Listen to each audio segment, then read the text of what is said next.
شروع کرتے ہیں آج کی کہانی۔ آج اس کا پہلا دن تھا، بلکہ یوں کہنا چاہیے آج اس کی پہلی رات تھی۔ دھڑکنیں چل نہیں دوڑ رہی تھی، یخ بستہ رات میں بھی جبیں پسینہ آلود تھی۔ دل تھا کہ دعائیں مانگے جا رہا تھا۔ لگژری کار میں بیٹھنے کے سپنے اس کے بچپن سے لے کر جوانی کی دہلیز تک جڑے تھے، اور آج پہلی بار وہ اتنی قیمتی گاڑی میں بیٹھی تھی جس نے اسے ایک چوک سے پک کیا تھا۔ خواب کی تعبیر بہت اذیت ناک تھی۔ یہ خواہش کی تعمیل نہیں، گویا سزا تھی، اور زندگی کی ایسی کتنی سزائیں وہ جھیل چکی تھی جس نے اسے آج روح تک کو اذیت دینے پر مجبور کر دیا تھا۔ بھیانک حقیقت منہ کھولے سامنے کھڑی تھی، لیکن پھر بھی اس کے دل میں امیدوں کے چراغ جل بجھ رہے تھے۔ ایک موم سی آس تھی۔ زندگی میں پہلی بار اس نے انسانوں کے جذبہ ایمان اور انسانیت پسندی کو آزمانے کا فیصلہ کیا تھا۔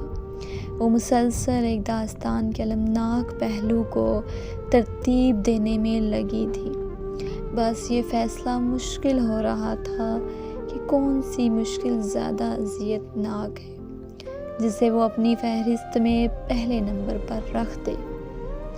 کیا گھر میں بیماری سے تپتا اور دوائیوں کے لیے ترستا بیوہ ماں کا وجود بڑی اذیت تھا، یا چھوٹے بہن بھائیوں کا ایک دن سے فاقہ کشی میں تڑپنا زیادہ تکلیف دہ تھا؟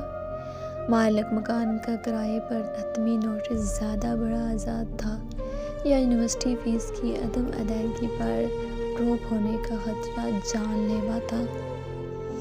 سیکنڈ شفٹ کی نوکری کا چھوٹ جانا بڑی مصیبت ثابت ہوا تھا، یا نئی نوکری کا نہ ملنا مشکلات کا پیش خیمہ تھا؟ مشکلات اور تنگ جائی کی طویل فہرست تھی۔ اذیتوں کا ایک نہ ختم ہونے والا سلسلہ تھا۔ فاصلہ کم ہوتا جا رہا تھا، دھڑکنیں مزید تیز ہو رہی تھی۔ گھر سے نکلنے سے پہلے مغرب کی نماز میں وہ سیل رواں کی طرح بہتے آنسو خدا کے حضور گر گرا کر توکل کے ساتھ دعائیں مانگ چکی تھی۔ اسے اب یاد آ رہا تھا جب وہ اشکبار آنکھوں کے ساتھ گرد نواح سے بے خبر دعا میں مشغول تھی، ساتھ والے ہی کمرے سے بیمار ماں کی مسلسل کھانسنے کی آواز آ رہی تھی، اور جب اس نے دعا کے اہتمام کے بعد سامنے دیکھا تھا تو اس کے لیے مشکل ترین فیصلے آسان ہو گئے۔ آپی آپ نے تو کہا تھا رات کو کھانا مل جائے گا۔ پھر یہ اس کی چھوٹی بہن صفا تھی جو ڈوبتی آواز میں آخری بار کھانے کا بول رہی تھی۔ اس نے آگے وہ کمزوری کے باعث کچھ نہ بول سکی۔ اس نے صفا کو پیار سے پکڑا، چارپائی پر لٹایا تھا۔ بس میں کھانا ہی لینے جا رہی تھی، آپ میرا انتظار کرنا، سونا مت، اس نے اس کے ماتھے پر بوسہ لیتے ہوئے کہا تھا۔ آپی میں بھی نہیں سوؤں گا۔ یہ 7 سال کا عبداللہ تھا جس نے اس موقع پر اپنی موجودگی کا احساس دلانا ضروری سمجھا تھا۔ ایمان نے مڑ کر ایک معصوم چہرے پر نظر ڈالی۔ جانے طلب و آس کا ایک جہاں مخرج تھا۔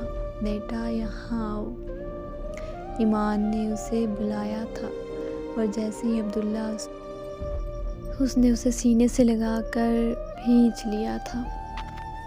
معلوم نہیں وہ پیار کا جذبہ تھا یا ترس کا احساس جو اس کے چہرے پر نظر ڈالنے کے بعد اسے اندر سے توڑ دینے کے لیے کافی ہوا تھا۔ عبداللہ اور صفا کو لٹانے کے بعد باہر آ کر اس نے اپنی کلاس فیلو شبرا کو کال کی۔ جو بلیو یونیورسٹی میں بااختیار ڈیلر تھی، جو تیار ہوئی گاڑی بھیج دو، اس نے کال پر کہا تھا، گڈ سویٹی، تم ایسے ہی پریشان ہو رہی تھی، 2-3 گھنٹے کی تو بات ہے، بس انتظار کرنا، 10 منٹ بعد گاڑی تمہارے گھر آ جائے گی، اور ان باتوں کا خیال رکھنا جو تمہیں بتائی تھی۔ شیزا نے چہک کر کہا تھا۔ 10 منٹ بعد جو سفر شروع ہونا تھا اس کا اختتام ایک خوبصورت کوٹھی کے سامنے ہوا تھا۔ ڈرائیور نے گراج میں پارک کرنے کے بعد اس کی ایک خوبصورت سے بیڈ روم تک رہنمائی کی تھی۔ آپ یہاں بیٹھیں، صاحب آتے ہیں، اور اس کو بٹھا کر چلا گیا۔ کمرہ ٹھنڈا تھا لیکن اس کو پسینے آ رہے تھے۔ وہ حافظہ تھی اور 5 وقت کی نمازی بھی۔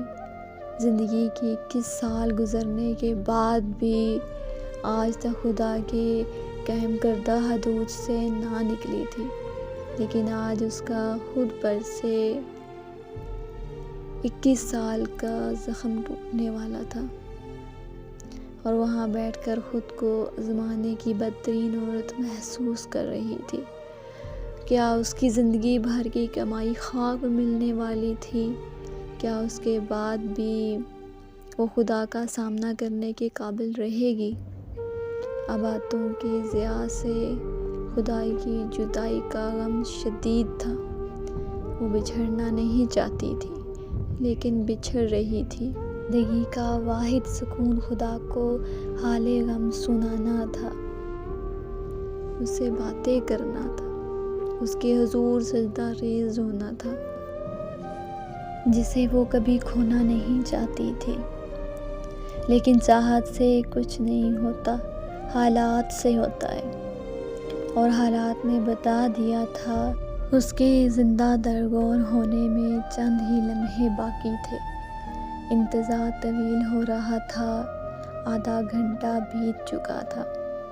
اس کے سامنے صفا اور عبداللہ کے معصوم چہرے منڈرا رہے تھے۔ وہ بے چینی سے اپنی انگلیوں کے ساتھ کھیل رہی تھی۔ نظروں کا رخ دروازے کی جانب تھا۔ یہ دروازہ کھلنے کے بعد اس کا اللہ سے تعلق والا دروازہ بند ہونے والا تھا۔ وہ گھر سے لے کر اس کمرے میں آنے تک معجزے کی دعائیں کر رہی تھی۔ وہ دعا کر رہی تھی، اس دروازے کے پیچھے سے برآمد ہونے والا آدمی نہیں، انسان ہو۔ نہیں، انسان نہیں، فرشتہ ہو۔ اچانک ڈور لاک میں حرکت ہوئی۔ وہ آ گیا تھا۔ ایمان کی دھڑکنوں میں اضافہ ہو گیا تھا۔ دروازہ کھل گیا تھا، لیکن سامنے کے منظر دیکھنے کے بعد اس کو یقین ہو گیا